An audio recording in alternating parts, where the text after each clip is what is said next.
Operation Kagar పేరు మీద 2026 మార్చి కల్లా మావోయిస్ట్ అనే పదమే ఉండకుండా చేస్తామన్నట్టు కూడా కేంద్ర ప్రభుత్వం అయితే చెప్తా ఉంది. ఇప్పటికే ఇడ్మా లాంటి అధినేతలను కూడా ఇటు ఎన్కౌంటర్ చేసిన పరిస్థితి అయితే మనం అయితే చూస్తాము. ఈ అన్ని అంశాల మీద అయితే మాట్లాడడం మనతో ప్రొఫెసర్ లక్ష్మణ్ గారు అయితే ఉన్నారు.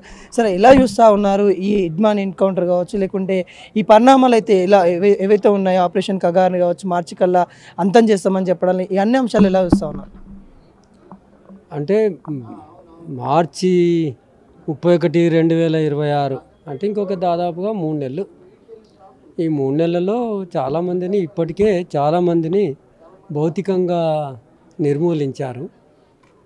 ఇంకా కొంతమందిని నిర్మూలిస్తారేమో. కానీ ఇక్కడ మనం విశ్లేషించుకోవాల్సిన అంశం ఏంటంటే, అట్లా ఒక్క ప్రజలకు సంబంధించిన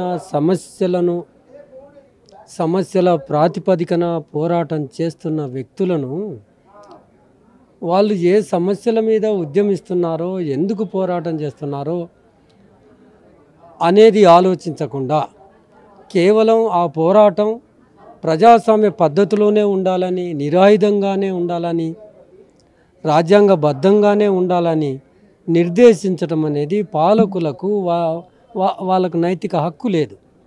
ఎన్నో సందర్భాల్లో చరిత్ర ఒక్కసారి తిరిగేస్తే పోరాటాలన్నీ, ఉద్యమాలన్నీ సాయుధంగానో ప్రతిఘటన రూపంలోనే కొనసాగిన పోరాటాలు ఇవి.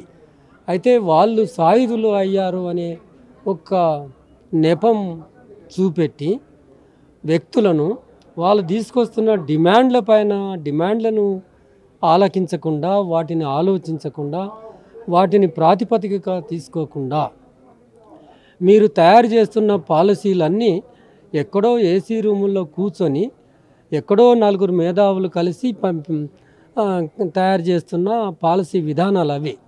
కానీ మీ పాలసీ విధానాలు మరింత బలోపేతం కావాలంటే, మరింత గట్టిగా మంచి ఆచరణాత్మకం కావాలంటే, ఏ రకమైన పోరాటం చేస్తున్న వాళ్ళైనా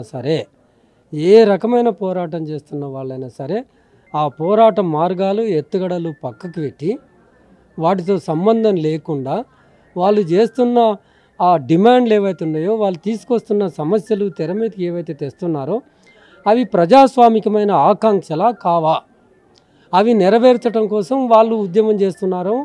సాయుధం అనేది ఒకానొక అంశం మాత్రమే. కానీ కొన్ని దశాబ్దాలుగా, శతాబ్దాలుగా ప్రజలు తమ ఉనికి కోసం, తన మనుగడ కోసం, తన జీవన కోసం, ఒక మనిషిగా జీవించటం కోసం ఉద్యమిస్తూ ఉన్నారు కదా. 100 సంవత్సరాలుగా ఉద్యమిస్తూ ఉన్నారు. ఆ ఉద్యమాల వెనుక ఉన్న ఆకాంక్షలను అట్టిపెట్టుకున్న ప్రజాస్వామిక స్వభావాన్ని, దాన్ని పరిగణలోకి తీసుకోవాలి. కానీ స్టేట్ ఈజ్ మైటీ, చాలా బలమైంది రాజ్యం, బలమైంది అని, అర్ధబలం ఉందని, అంగబలం ఉందని, తుపాకులు ఉన్నాయని, సైనికం ఉందని, తూటాలు ఉన్నాయని ఒక సమూహము ఉద్యమిస్తే, ఆ సమూహం మీద విరుచుకుపడతాను అంటే, ఏకంగా యుద్ధం ప్రకటిస్తాను అంటే, ఆ యుద్ధము అంతిమ యుద్ధం, నేను చేస్తాను అంటే అది ఎట్లా, ఏ రాజ్యాంగం ఒప్పుకుంటుంది, ఏ చట్టం ఒప్పుకుంటుంది? సంయమనం పాటించాలి కదా. తుపాకులు పట్టుకున్న వాళ్ళే నేరస్తులైతే, మొట్టమొదటి నేరస్తులు ఎవరు అంటే ఆ బలగాలే, నీ బలగాలు, నీ పోలీసులే. ఎందుకు తుపాకీ పట్టుకున్నారు కనుక వాళ్ళు నేరస్తులే. మేము చెప్తున్నది ఏంటంటే, ఏ రాజ్యాంగం కూడా ఏ ప్రభుత్వాలకు చంపే అధికారం ఇవ్వదు. నీకు రాజ్యాంగం మీద, చట్టాల మీద విశ్వాసం ఉంటే, ఉద్యమకారులకు వీటి మీద విశ్వాసం ఉండదు, ప్రజాస్వామ్యం మీద నమ్మకం ఉండదు, రాజ్యాంగం మీద విశ్వాసం ఉండదని పదే చెప్తున్నారు కదా. మీరు రాజ్యాంగాన్ని నమ్మేటట్టుగా అయితే, రాజ్యాంగం ప్రధానంగా ఏం చెప్తుంది? ఆర్టికల్ 21 స్పష్టంగా ఏం ప్రబోధిస్తుందంటే, మనిషి జీవించే హక్కు ఉంటుంది, మనిషి జీవన విధానానికి గౌరవించాలి. ప్రభుత్వాలు చేయాల్సిన పని ఒకే ఒకటి, ప్రజలను జీవించేటట్టుగా, మనుగడ సాగించే విధంగా ఆ రాజ్యాలు పనిచేయాలి. మనిషి తన కాళ్ళ మీద తాను స్వయంగా ఒక ఆత్మ నిబ్బరంగా, ఆత్మ గౌరవంతో బ్రతికే ఒక జీవన విధానాన్ని కల్పించాలి. తనకు ఒక స్థిరమైన ఆదాయ వనరును కల్పించాలి.